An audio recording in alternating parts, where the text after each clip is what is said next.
তাহলে এইভাবে আলাদা সফর, আবার একটা উত্তরবঙ্গ আর পশ্চিমবঙ্গ আছে, তার মধ্যে আবার উত্তরবঙ্গ, এর মানেটা কি? অন্যান্য জেলায় গেলে আমাদের কি মুর্শিদাবাদ সফরে মুর্শিদাবাদে যেতে পারেন, তেমনি ওখানেও কালিম্পংয়ে যেতে পারেন, দার্জিলিংয়ে যেতে পারেন, কুচবিহারে যেতে পারেন।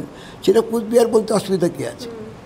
হঠাৎ করে উত্তরবঙ্গ করে আবার আলাদা ভাগ করছেন, উত্তরবঙ্গটা করা হচ্ছে, ঠিক আছে করছেন, করে এখন যদি মুখ্যমন্ত্রী মেজাজ হারিয়ে ফেলেন, যখন জিজ্ঞাসা করা হয় উত্তরবঙ্গে আমি এই করেছি, তখন বিনিয়োগকারীদের কত বিনিয়োগ করেছেন? শুধু কথায় আর কাজে তো মিল থাকতে হবে, কথায় তো আর চিড়ে ভেজে না সব কথায়, সুতরাং কথায় তো আর শিল্প হয় না, কাজটা দেখাতে হবে। সুতরাং মুখ্যমন্ত্রী মেজাজ হারাচ্ছেন এই কারণেই হচ্ছে 2011 সালের পর থেকে 2011 সালে তার প্রধান অবদান ছিল শিল্প ধ্বংস করা, যেটা তিনি করেছেন। সিঙ্গুরে করলেন, নন্দীগ্রামে করলেন এবং অনেক জায়গায় করেছেন, শুধু বিরোধিতা করা। আর 11 সালের পরে এসে প্রতিশ্রুতি দিয়েছেন, অনেক শিল্প সম্মেলন করেছেন, হলদিয়ায় করেছেন, ডেকেছেন, দেশে করেছেন, বিদেশে করেছেন, কিন্তু প্র্যাকটিক্যালি কোনো কিছু উল্লেখ করার মতো বিনিয়োগও হয়নি আর বেকারদের কাজও হয়নি। আর তা যদি হতো, মুখ্যমন্ত্রীকে বলতে হতো না যে এইসব যারা ওই তেলে ভাজা একটা শিল্প, ওটা একটা শিল্প, ওটা কেন শিল্প করছেন বলছেন। মুখ্যমন্ত্রী তো বলছেন যে এটা নিয়ে বিরোধীরা আমাকে গালাগালি করলেও এই আলুর চপের ব্যবসা করে 3 তলা ফ্ল্যাট বানিয়েছে। স্যার দাঁড়িয়েছে, কিন্তু দেখা যাচ্ছে 10 কোটি রাজ্যের মানুষে বেকারদের যে এখন তলানিতে ঢুকছে, যে মাধ্যমিক পরীক্ষা দিল, উচ্চ পরীক্ষা দিয়ে পাস করলেন, উচ্চ মাধ্যমিক পরীক্ষা যারা পাস করলেন, মাধ্যমিক থেকে উচ্চ মাধ্যমিকে কত ড্রপ আউট হলো, উচ্চ মাধ্যমিক পাস করার পর কয়জন আর কলেজে উচ্চশিক্ষার জন্য যাচ্ছে না বা অন্যভাবে যাচ্ছে না, এগুলি কি মুখ্যমন্ত্রী ভেবে দেখছেন? কেন এক বছর এক ধাপে 4 লক্ষ ছাত্রছাত্রী পরীক্ষার সংখ্যা কমে গেল মাধ্যমিকে, একবার কি ভেবে দেখছেন? কেন হায়ার সেকেন্ডারি পর্যন্ত পড়েও হায়ার সেকেন্ডারি পরীক্ষায় বসছেন না? পরীক্ষায় সেন্টার হওয়ার পরেও পরীক্ষার্থীর সংখ্যা এতটা কেন গ্যাপ হচ্ছে? মাধ্যমিক পরীক্ষায় যতজন টেস্টে পাস করেছেন, রেজিস্টার্ড হয়েছিল, ততজন তো পরীক্ষা দেয়নি, তারা কেন দিচ্ছে না? এগুলো তো মুখ্যমন্ত্রীকে খুঁজে বের করতে হবে। খালি কথাই তো বললাম না, এই যে ওই তথ্য চেয়েছে বলে মেজাজ খারাপ করছেন। এখন মেজাজ খারাপ করাটা যুক্তির ব্যাপার না। আমি বলছি 2011 সালের পর থেকে উত্তরবঙ্গের কি উন্নয়ন হয়েছে আদেও? এই হলে এখন হচ্ছে দুই দলের মধ্যে এখন চলছে তরজা, একদিকে বিজেপি, একদিকে তৃণমূল। উত্তরবঙ্গ নিয়ে ভাগাভাগি করছে, আর এমনি ভাগাভাগি করে তৃণমূল দলের মধ্যে, দল নামকরণের মধ্যে, টিএমসি নামকরণের মধ্যে তৃণমূল শব্দের বিভাজন আছে। টিএমসি তো হয় না, টি তো তৃণমূল, টি মানেই তো তৃণমূল, তো দিয়েই তো তৃণমূল হয়, তো সেটা আবার ভাগ হচ্ছে কেন? আবার এলো থেকে এখানে এই যে তৃণমূল, এটা আলাদা করে কি করা হয়, এখানে যুক্ত হয় কি করে? আমি বলছি উত্তরবঙ্গ নিয়ে তো বিজেপির মধ্যেও দুটো ভাগ দেখা যাচ্ছে। এক ভাগ চাইছে, বলছে যে হ্যাঁ উত্তরবঙ্গকে আলাদা রাজ্য করতে হবে, আর এক ভাগ মানে শঙ্কর ঘোষ তিনিই নিজে বলছেন যে না আমরা অখণ্ড বাংলার পক্ষে। শুনুন, বিজেপি তারা খণ্ডটাই তাদের সবচেয়ে বড় কথা, মানুষকে বিভক্ত করা, ধর্মের নামে, বর্ণের নামে, সম্প্রদায়ের নামে, নানা নামে ভাগ করা। কিন্তু তৃণমূল কংগ্রেস তো এটা ঘোষণা করছে না, কিন্তু তৃণমূল দলটা যখন নামকরণ করেছে তখন তৃণমূল শব্দটাকে তারা বিভাজন করে দিয়েছে টিএমসি নামকরণের মধ্য দিয়ে। ফলে তারা যে বিভাজনের বিরুদ্ধে যে তোরা হয়, সেটা তো মানুষ মেলাতে পারছে না। যারা নিজের নাম, দলের নাম করার সময় শব্দের বিভাজন করতে পারে, বাংলার শব্দের, তারা যে কোনোভাবেই বিভাজনের পক্ষে দাঁড়িয়ে যেতে পারে যে কোনো সময় তাদের সুবিধা মতো। ফলে প্রশ্নটা এখানে নয়, প্রশ্নটা হচ্ছে তৃণমূল বিজেপির প্রশ্ন নয়, প্রশ্ন হচ্ছে সামগ্রিকভাবে দেশের উন্নয়ন, সামগ্রিকভাবে সব বেকারের কাজ, সামগ্রিকভাবে সকলের শিক্ষা, সামগ্রিকভাবে সকলের বাসস্থান, কাজ শেষে চাকরি বা কর্মসংস্থান, ঐক্য, সংহতি, সম্প্রীতি, সুস্থিতি। এটা হচ্ছে মানুষের কাছে সবচেয়ে বড় কাজ।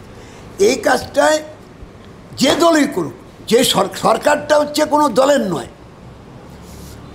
মানুষ দলভিত্তিক প্রতিনিধি নির্বাচন করে, যখন নির্বাচিত হয়ে যায় তখন government of West Bengal, government of India বা ইউনিয়ন গভর্নমেন্ট, এ কথাটা মাথায় রাখতে হবে।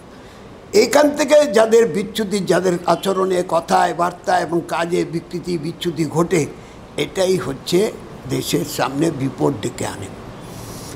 এই সময় আমাদের কাজ হচ্ছে এই ধরনের বিচ্যুতি বিকৃতি বিভেদ যা হচ্ছে এগুলি মেরামত করা, এগুলি থেকে সরে আসা, মানুষকে ঐক্যবদ্ধ করা, মানুষের যে যে জায়গায় মানুষের গুণাবলী আছে, তার ক্রয় ক্ষমতা আছে, তার উৎপাদন ক্ষমতা আছে, তার শিক্ষা অর্জন করার ক্ষমতা আছে, এইগুলিকে সঠিকভাবে ব্যবহার করার স্পেস দিতে হবে, সুযোগ দিতে হবে।